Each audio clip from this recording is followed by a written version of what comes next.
Salut les filles, donc je viens comme promis vous faire la routine soin de l'été.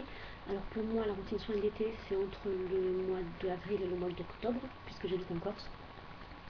Donc pour commencer le matin quand je me lève j'utilise l'eau vitalisante de soin à la fleur d'oranger de Corinne de Farm. C'est un produit que je mets au réfrigérateur, comme ça il est bien frais le matin. Il est 99% d'origine naturelle, sans parabènes et sans colorant. Donc voilà, je l'ai trouvé par hasard dans un supermarché et depuis franchement j'y suis accro. Je laisse agir et ensuite je passe un petit coton. Ensuite j'utilise le soin de jour nourrissant confort de Nivea visage. Sur tout le visage sauf sur le contour des yeux. Sur le contour des yeux j'utilise le Luminous Eye Gel de Douglas.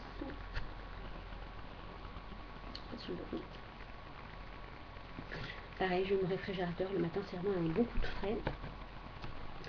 Et ensuite, après avoir appliqué tout ça, j'applique la base lissante Fleur Perfection Action Gomme Correctrice de Bourjois sur tout le visage, y compris sur le contour des yeux. Il facilite l'application de ma bébé crème. Donc pareil, bébé crème de chez Jamie Medellin. Je l'ai en teinte claire. La couleur est vraiment sympa. Ça floute bien les défauts. Alors évidemment, c'est pas un fond de teint. Hein. Ça unifie bien, mais ça ne camoufle pas. Donc méfiez-vous. Que vous dire d'autre là-dessus? J'utilisais autrefois la bébé crème de Laura Mercier. J'ai fait une réaction allergique assez spectaculaire à ce produit. Pourtant, je suis suivie très régulièrement par un dermato. Et lorsque j'arrivais au cabinet, il n'avait jamais vu ça. Voilà, donc contrairement à ce qui est argué en général sur les chaînes de youtubeuses, la crème Laura Mercier ne convient pas à tout le monde, elle n'est pas testée pour les peaux très sensibles et réactives, il faut donc éviter de l'utiliser parce que la composition n'est absolument pas tolérée par ce genre de peau. Alors, le soir, quand je rentre, je me démaquille avec l'eau nettoyante apaisante de Mixa. Mixa Expert Peau Sensible. Avec un coton, ou deux cotons, trois cotons, enfin suivant ce que j'ai sur le visage. Ça démaquille bien et sincèrement je trouve que c'est très frais comme produit. Lorsque j'ai un mascara un peu plus résistant, j'utilise le démaquillant douceur de chez Yves Rocher. C'est un démaquillant à l'eau bleuet. Il est vraiment très bien, il est vraiment très, très efficace, il n'a pas de parabènes. Par contre, si vous utilisez des produits longue tenue, dirigez-vous plutôt vers le démaquillant biphasé de chez Bourjois. Voilà, qui a très bonne réputation et ce n'est pas usurpé. Ensuite, je me lave le visage avec le Clean Deeper gel purifiant désincrustant de Nivea Visage. J'en mets un peu dans mes mains, sur le visage un peu humide et je nettoie bien. Je rince bien soigneusement avec mes petites éponges à test que je vous ai présentées hier. Et ensuite, j'applique mon lifting bio soin anti-rides de nuit à l'extrait de luzerne bio de chez Yves Rocher. Voilà, c'est un pot en verre, donc faites gaffe quand même. Ça fait très bien son job, mais alors il y a une particularité, c'est l'odeur.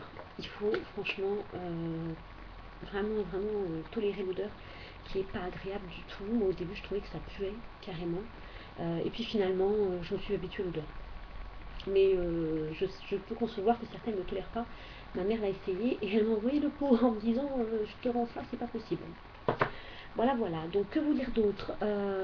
Pareil, hein, le soir, j'utilise régulièrement le gel contour des yeux de chez Douglas, que j'utilise le matin aussi. Je trouve que ça décongestionne bien après une journée où il fait très chaud. Voilà, que vous dire d'autre? Alors, j'ai des petites habitudes de soins une fois par semaine, une fois par mois. En l'occurrence, les strips purifiants de chez Diadermine, une fois par semaine, uniquement sur le nez. Et le duo masque film et peeling végétal, je ne sais pas si vous allez voir, ouais, de chez Yves Rocher. Donc d'abord le peeling végétal, pardon, et ensuite le masque film. C'est très efficace, seulement attention, le peeling a des grains qui gomment assez fort, donc il faut y aller très doucement. Et ensuite le masque film est à l'extrait de menthe, donc attention à l'application, évitez le contour des yeux et des lèvres, parce que c'est un peu tendance à tirer. Alors ce qui est bien avec le masque film, c'est que en fait, euh, c'est vraiment un film, donc quand ça sèche, il faut tirer dessus pour l'enlever. Je vous cache pas que ça éclate ma fille. Voilà, donc que vous dire d'autre? Bah, écoutez, si vous connaissez certains de ces produits-là, bah, n'hésitez pas à me donner vos avis sur ceci. Et puis on se retrouve assez rapidement pour une seconde vidéo sur ma routine soin des cheveux, parce que là c'est carrément limite coiffeur tellement j'utilise de produits. Je vous embrasse et je vous dis à très bientôt.